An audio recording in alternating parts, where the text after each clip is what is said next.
पाणीदार जिल्हा अशी ओळख असणाऱ्या कोल्हापूर जिल्ह्यालाही आता पाणी टंचाईच्या झळा बसू लागल्यात। पाऊस लांबल्यामुळे कोल्हापूर जिल्ह्यातील प्रमुख धरणातील पाणी साठ्यात कमालीची घट झाली आहे। काळमावाडी आणि राधानगरी धरणातून कोल्हापूर शहराला पाणी पुरवठा होतो, मात्र गतवर्षीच्या तुलनेत यावर्षी धरणातील पाणीसाठा निम्म्यावर आलाय।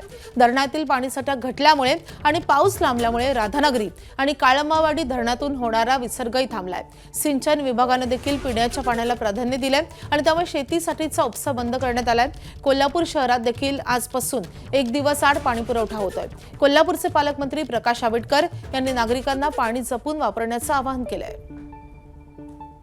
शिंगणापूरच्या योजनेतनं कोल्हापूरच्या सगळ्या नागरिकांना पाणी पुरवठा करण्याबद्दल कोल्हापूर महानगरपालिकेचे महापौर, उपमहापौर, सर्व पदाधिकारी आणि गटनेते या सगळ्यांनी निर्णय घेतला आहे आणि त्याच्या माध्यमातून पाणी पुरवठा सुरळीत होईल। फक्त एकच विनंती आणि आवाहन आहे की पाणी यावेळेला जपून वापरलं पाहिजे, कारण एकूणच आतापर्यंत नाही अशा पद्धतीने पाऊस लांबतोय आणि मग पाऊस लांबत असेल तर उपलब्ध असणाऱ्या पाण्याला सुद्धा योग्य पद्धतीने त्याचं नियोजन केलं पाहिजे। त्यामुळे पाणी जपून वापरणं, शहरातले सर्व आमची यंत्रणा महापौरांच्या पासून सगळे लोक याच्याबद्दल योग्य त्या पद्धतीने इथले दोन्ही आमदार सुद्धा नियोजन करतायत।